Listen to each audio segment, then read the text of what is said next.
Hey, this is Anney. And Samantha. And welcome to Stuff I Never Told You, production of iHeartRadio.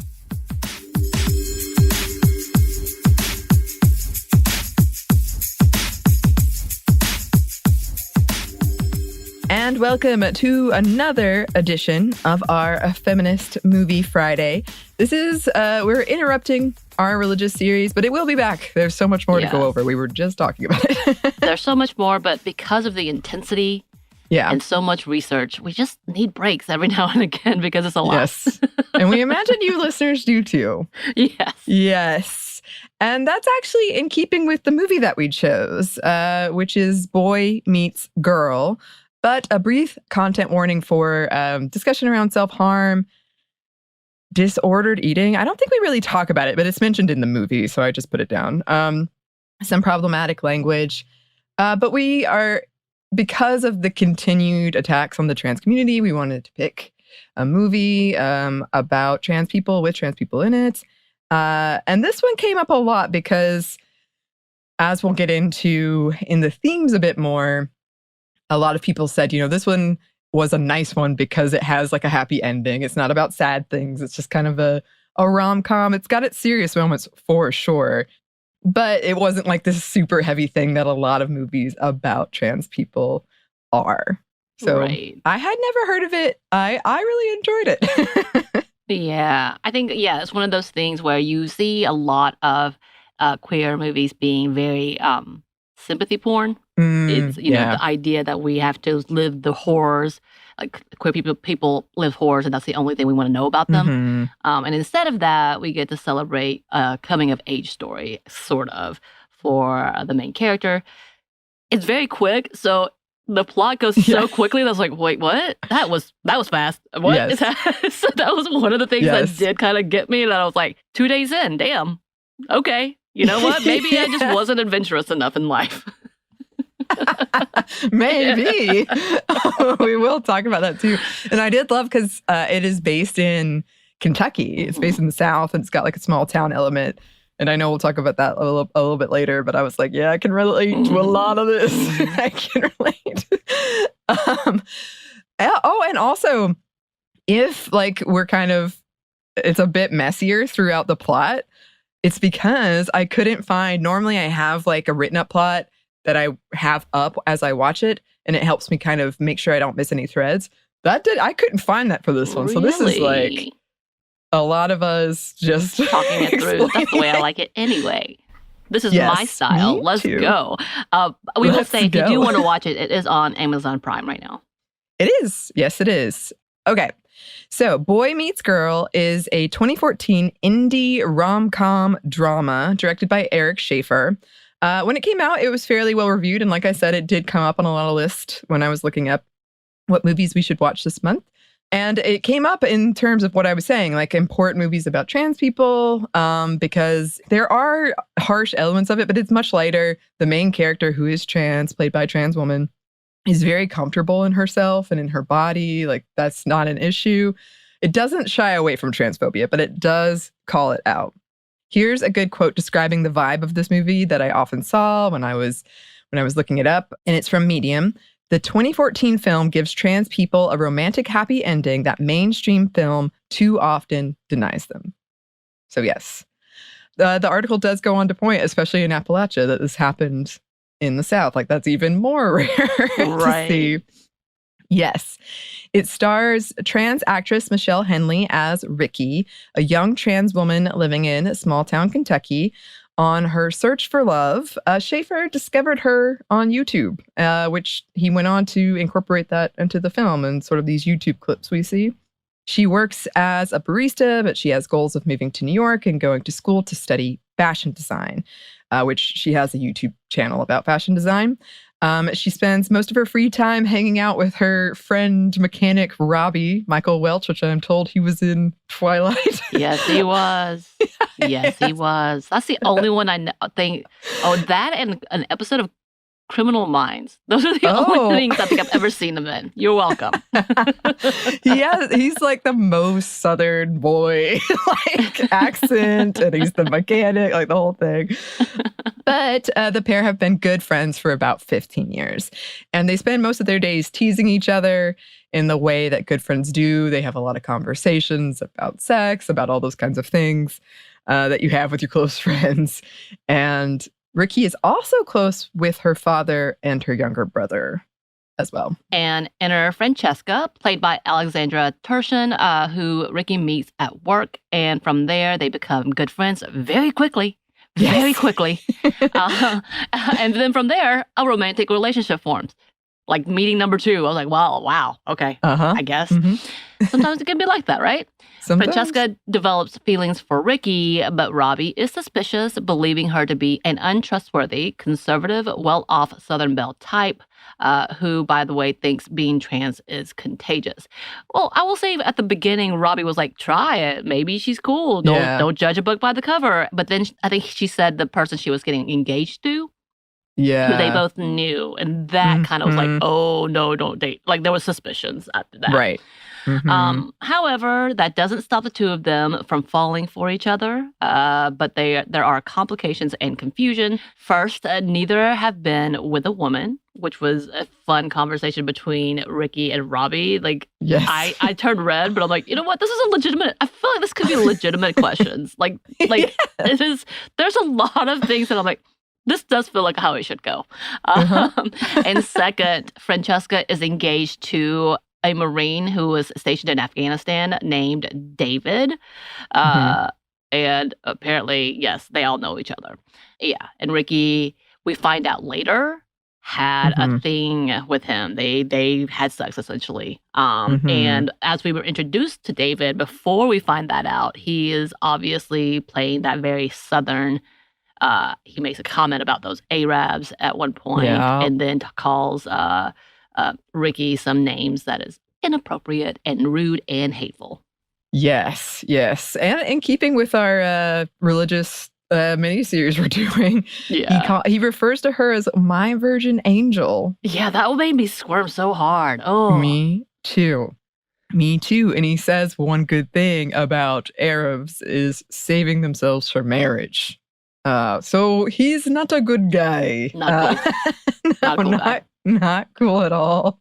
As I mentioned, Ricky has a YouTube channel about fashion, and she makes her own clothes. So one day, Francesca comes over, and Ricky kind of surprises her and brings her onto the video, and they bond over it. They talk about tampons and bathrooms and Barbies, acceptance, sex. Francesca says she wants to live out loud, like Ricky, a life without regrets, which Ricky says has a pretty big price tag, but Francesca says it's not as big of a price tag as the alternative. And they start making out. And then Francesca sort of flees the scene. Runs away. Very quickly. The next day, Ricky discusses having sex with a woman with Robbie, as we said. And Francesca asks for Ricky's help for a dress. Because they go looking around, discussing small town living, and Ricky takes a reluctant Francesca to Target to get materials to make a dress, specifically a tablecloth. And they are doing this because her Francesca's parents are doing a big, it sounds like a political like a fundraising event. At their house. And it sounds like Francesca's father is a politician. Yes, and a Republican one. But we don't ever hear outside of him making the speech about that. But anyway, there that is. And they start making out again. Hot and heavy. And Ricky expresses her doubts about the whole thing. But Francesca admits she's not a virgin and is lying to her fiancé about it.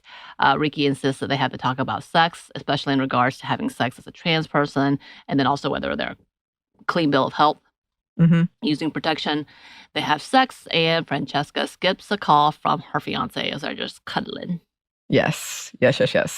And then they talk after they have sex about whether or not Francesca is gay. Like Francesca's like, what does this make me? Does it make me bi? Does it make me whatever? It makes me something. But Ricky says it just makes her human. Then Ricky discusses this whole thing with Robbie, and they argue about straight and gay sex, about labeling sexuality. And they're having this argument all while they're driving up to Francesca's place to deliver the dress, the place of her parents anyway. And the place is a mansion. It is an absolute mansion. Francesca is so excited about the dress. She loves it. Robbie says he loves it. And so Francesca invites them both to the party her parents are throwing, this political fundraiser, I think. And it is a very fancy schmancy party. Very fancy schmancy. And yes, they are conservative. Her parents are conservative. Pretty much everyone there, I would guess, is conservative. Francesca's mom's Southern accent is quite the thing. Woo! She goes antebellum with it. I'm like, ma'am, I need you to calm down. Woo! And then at the party, her dad makes this announcement about Francesca's wedding, and it turns out that they have brought David home for the party. Everyone is shocked. Awkward small talk ensues. David confronts Francesca about missing his call. Francesca tries to get him to respect Ricky because he keeps purposely misgendering Ricky. David reveals he saw the YouTube video they made together, and he complains he's the laughing stock of his group of dudes. And calls Ricky a thing, which is horrendous. Francesca confronts her parents. David makes sure that her parents know that Ricky is a trans person. Francesca kind of reveals that she was with Ricky, and her dad attacks David because he was getting kind of aggressive. And Ricky and Robbie wisely fled the scene. They'd already left before this happened. Smart. Ricky's little brother finds the video that Ricky made as a kid that the movie starts out with about self-harming and believing that their mom died because of her. Then it cuts to Francesca's mom cornering Ricky in a coffee shop. And she's like talking about how her daughter is weak. She's not very strong. But meanwhile, Ricky has had her heart broken several times. So you'll be fine. She's trying to convince Ricky that Ricky doesn't want Francesca and should let her down. Also says transgender sounds so ugly and she would be better off telling people she has a birth defect. Yeah. Terrible. It was bad. And of course, Ricky fires shots back. That's what she does. Apparently, that's how she's been surviving, and she's able to push people back with her rhetoric. The letter Ricky has been waiting for has finally arrived, which is an acceptance for the fashion design school. But before she can read that, David, the fiance, comes out of nowhere. No car, no nothing, just chopped. I'm confused because I'm like, where the did he come from? Like, where's his car? It's not like he had to walk a long way to do a surprise attack on Ricky, but whatever. Attacks her out of nowhere, threatening her, pretty much straddles her, and reveals that David was the first and only man she's ever had sex with. And even says, if she remembers correctly, David liked to be the bottom, being on the bottom. And he's like, did you tell Francesca? Don't tell her, all these things. And of course, it also makes him back off for the moment. Yeah. And then Francesca arrives out of nowhere and interrupts them. And she's trying to figure out why David's there, but David just skulks away. And then Francesca and Ricky talk about their relationship. And Ricky says, I can't give you babies. Francesca says, don't tell me what I want. They, quote, break up, but it's amicable. Talk about maybe that one day they'll be friends. Francesca says she's so much better for having known Ricky. And as all of these sadness and sad things happen, we see Ricky opening up that letter to reveal that she has been rejected from the art school of her dreams. Yeah. And then as all of this is happening, Robbie realizes he has romantic feelings for Ricky. Ricky and Robbie have this major falling out. He calls women bitches. He says that it's easy for them to leave. He says that she's, quote, not really anything, not really a boy and not really a girl. And then he kind of just like, we're all stumbling through, to which Ricky says, yeah, but you have so much more to work with. And then Ricky kind of storms out, and that's when Ricky's brother, her little brother, shows Robbie the video that she had made as a kid about self-harming. And so now he's afraid that she's going to hurt herself. So he goes to a bunch of places he thinks she might be, but then he ends up at their favorite spot for swimming. I almost said watering hole, but I don't know if people actually say that. But yeah, where they go to swim. He apologizes. He finds her swimming naked. And he apologizes and says he was so confused and jealous by her crush on Francesca. He says that Ricky is the least confused person he knows. She steps out of the water, completely comfortable in her naked body. They kiss, and Robbie says he loves her, that he doesn't want to ignore anything about her because she enters completely, like she seems completely comfortable, but she's kind of asking like, hey, are you freaked out by this? Is everything okay? And he says, yes, I don't want to ignore anything about you. She says she's always loved Robbie too. And then they have sex. And in between all this, David and Francesca have a whole conversation about their relationship. Ricky and Robbie heads to New York after she has kind of given up on the silly dream to be with Robbie. She's like, I'd rather be here with you. Again, Francesca and David have a conversation. Ricky and finally calls Ricky her. And it admits that he really liked Ricky a lot, like everything about her. It wasn't necessarily about anything but her, and he just wanted to be as close to her as possible. Because when at one point, Francesca says, I don't like that. I love you, but I don't like that you can hate.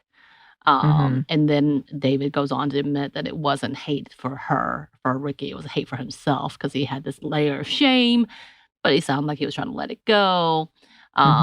And in that, they decided not to get married at that point, or at least postpone the wedding and get to know themselves, get to know each other and themselves as they are, letting down all their guards and all the false pretenses. And it, I know this turns lovely, I guess. I was like, do we want this? That was a quick resolve, too. I don't, like, everything happened very quickly. And by the way, it turns out there was all this little character, the little mailman, loving mailman out of nowhere is like, tell Ricky she got some letters. Okay.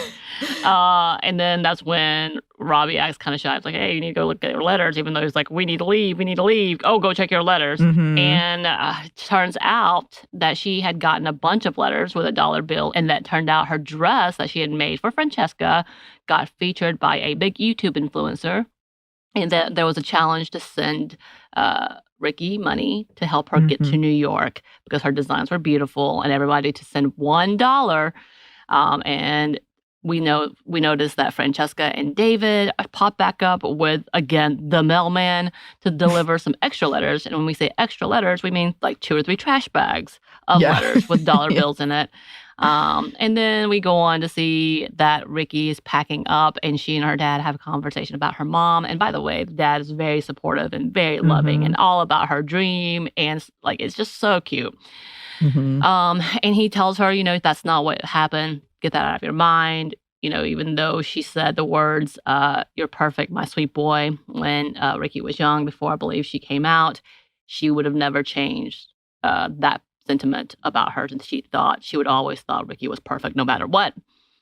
And so it was a very sweet conversation. Then she says goodbye to her brother, and off she and Robbie go with all kinds of people all over the world. Watch the video she made as a kid after Sam says, let me release it. She's like, you do your thing. And the ending is super sweet about how she will listen if you're going through hard times.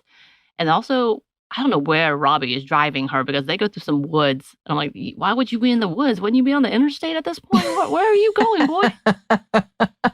I was very confused by that ending. I love it. You're like paranoid. Like, where is he taking you? Where are you taking her? Like, why are you driving in the woods? That doesn't make sense. Maybe he's going some back ways. I don't know. I bet he knows some back ways. He seems like the type.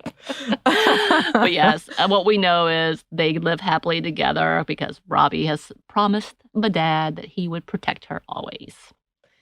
Yes, it is a very sweet ending. It's just nice. It's just nice. Like, oh, it worked out. Yeah, I did have moments of like, oh no, this is going to be bad. I will say like the shock of like, I thought David was coming to beat her up and finding out he was actually in love with her for a minute.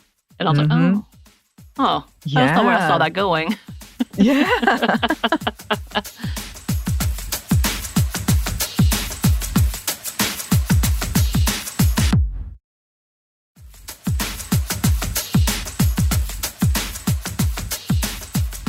let us talk about some themes. One of the biggest one is being your true self, being true to yourself. And we see that, most especially with Ricky. But we also see it, Francesca kind of has that. She's grappling with it. Even Robbie on some levels is grappling with it. David. But yeah, especially for like trans experience, being your true self. And that was something a lot of people pointed out when I was reading about this was, Ricky mentions self-harming behavior, drugs, disordered eating, cutting, kind of suicidal ideation, perhaps. And that being, unfortunately, so something a lot of trans people know and have experienced. And that kind of guilt and shame and all of this self-harming around your body. But then to see Ricky so, as an adult, just so sure of herself in a lot of ways. Like a lot of times when you see her, it's not that she doesn't have these moments of vulnerability at all, but it's just she knows who she is. Right. And that being so powerful. Right. Yeah. Here's a quote from that Medium article that I mentioned from Dr. Thomas J. West III. Quote, "From the moment I saw it, I found myself falling under its spell. There's an earnestness and genuineness to it that I immediately found appealing. And given that I'm from West Virginia, its Appalachian setting called to something inside of me. From the outset, it's clear that despite the reputation that Appalachia has for being a place of intolerance and bigotry, that's not the kind of place this film is interested in portraying. Indeed, what's remarkable about so many of the denizens of this area is that they take Ricky's trans identity for granted and don't seem to think much of it. Ricky's family is particularly supportive of her, though it's almost made clear that her mother left the family, and it's further hinted that Ricky's trans identity was a reason for her departure."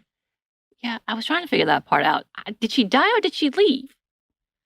I think she died. No one really seems to answer that question because there's like, I thought she died. And he's like, I thought so too. And then that's kind of how it ends. So I'm like, wait, did she not?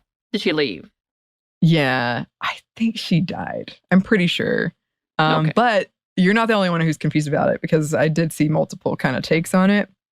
The last conversation the father had with Ricky, I felt like made it pretty clear she died.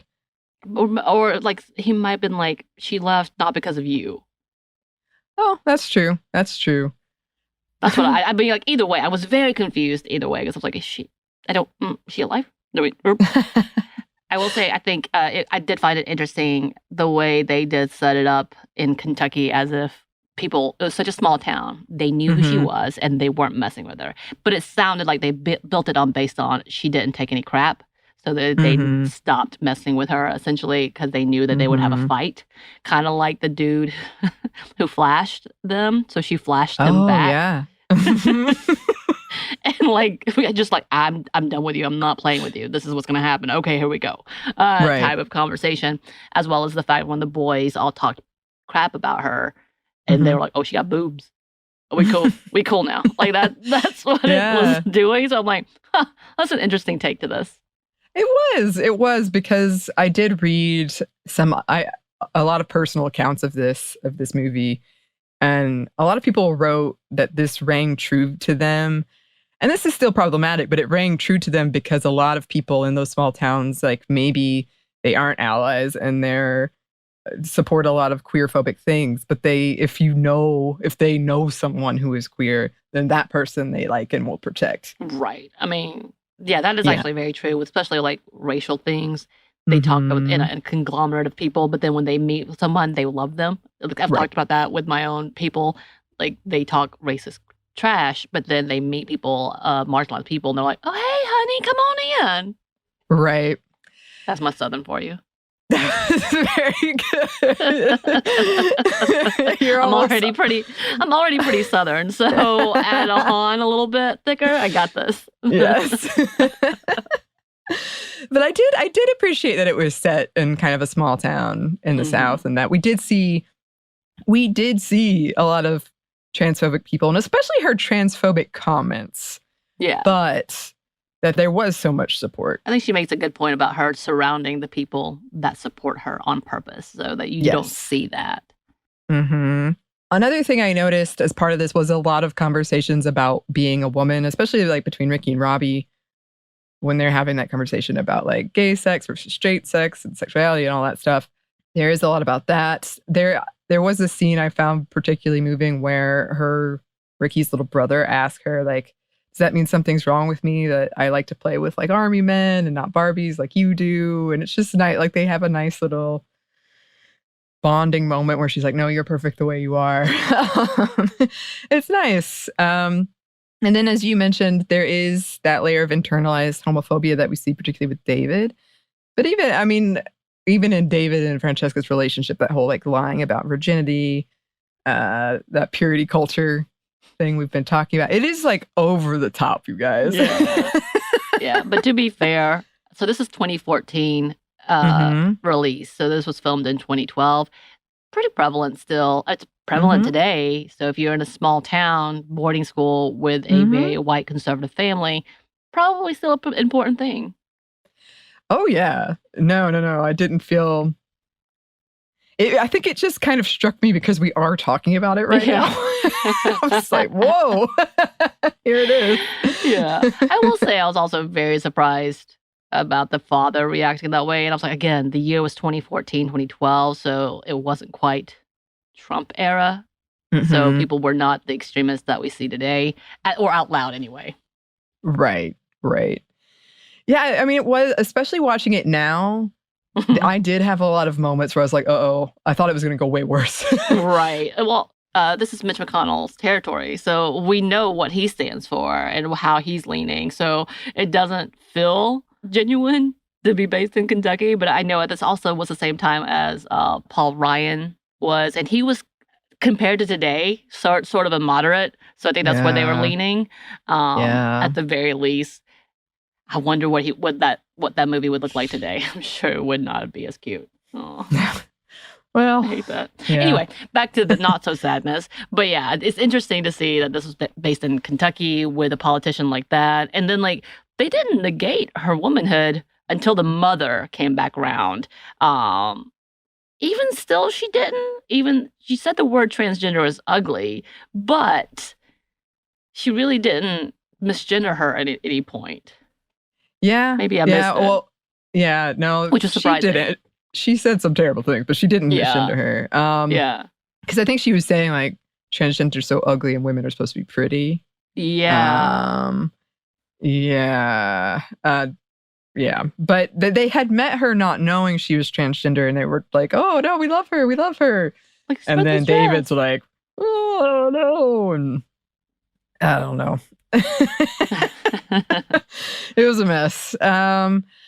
But I did want to include this quote. David did say about Ricky, but really I just liked her and I wanted to be as close with her as possible. So that kind of goes back to his internalized homophobia. Francesca kind of expresses something similar of like, I just really like her. Right. Again, I feel like this is bordering onto the whole non-binary to queerness. Just being on a spectrum and loving the person, and finding Ricky lovable and mesmerizing and someone that people just want to be close to. Not to say that they can't be queer. That's not a thing, but they never really say it outside of Francesca questioning it. It's just more of who they wanted to be with, and that's kind of the idea of like love is love in general. So if you fall in love or fall in like with these people, why is it wrong? And then coming back to internalized homophobia of like, I was with a man or I was with a woman or I was with, like that my same gender or whatnot. Was interesting. It was framed differently. They didn't label it as hard as you typically see in movies. Yeah, no, they didn't do that. And that was purposeful. I think I found some quotes about that too, which we'll get into.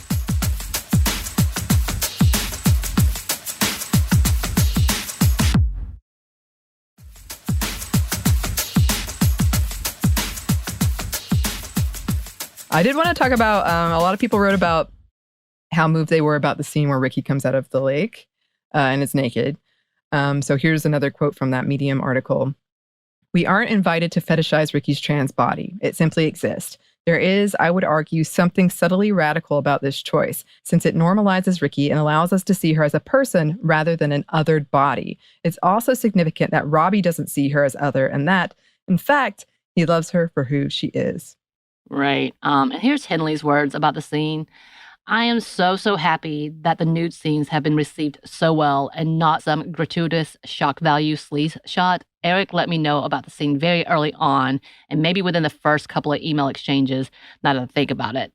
And I was all for it from the get-go. I think there's a lot of mystery associated with trans bodies.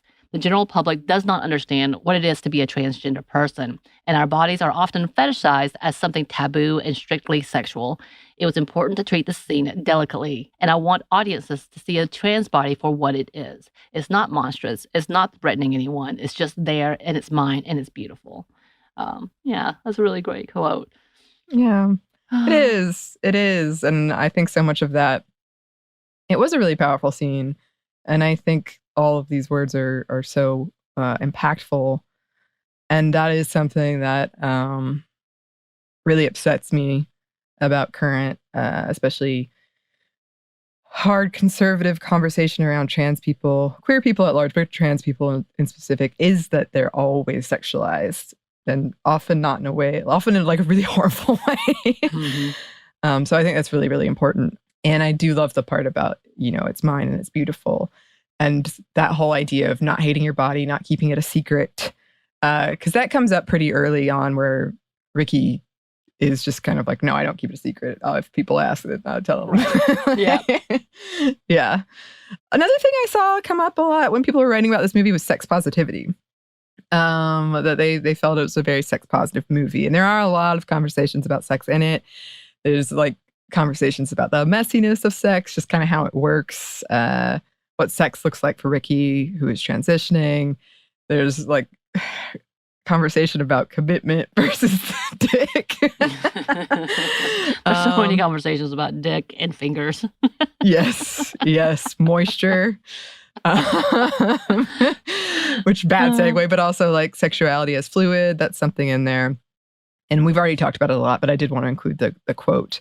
So this is after Francesca and Ricky have had sex, and Francesca says, what does this make me? A lesbian? Bi-curious? And then Ricky says, human. Just kind of shrugs it off. And then just to wrap this up, I wanted to include friendship. It was a big theme throughout Robbie and Ricky's friendship. They kind of have a conversation how they just hit it off so well when they're so young, and he felt like he had to protect her. And he says, but you never really needed me to protect you. And one of his quotes is, how could I regret being in love with the hottest girl in town who just happens to be my best friend? So they have a really good, they have a good friendship. He says some good old boy stuff. I was like, oh dear. But they had a really good friendship. And then also, as we said, the small town part of it, I really appreciated because they do talk about it a lot. There's a part where Francesca's kind of saying like, oh, small town's so cute. It makes me feel this way. And Ricky says, makes me feel claustrophobic. Yeah. And then I love this quote. So there's at that fancy party they were at, there are these two women who are kind of like joking about going to high school in a small town. One of them says, high school, who can survive it? Another says, I was fat. I had terrible acne, says another one. And Ricky says, and I was a boy, so that sucked. I love that they didn't listen at first and laughed, and then like they kind of filter off. They're like, wait, what? What? Are you serious? And then they just walk away. Gotta love it. I really recommend it. It was really fun. Mm-hmm. It moves quickly, like you said, but it was nice. It was very nice. Sweet. Yeah, it's a very sweet movie. No big shocks. There's a few moments of like, of course, you're heartbroken for someone feeling like they have to justify themselves in any way. Mm-hmm. She has a lot of support systems.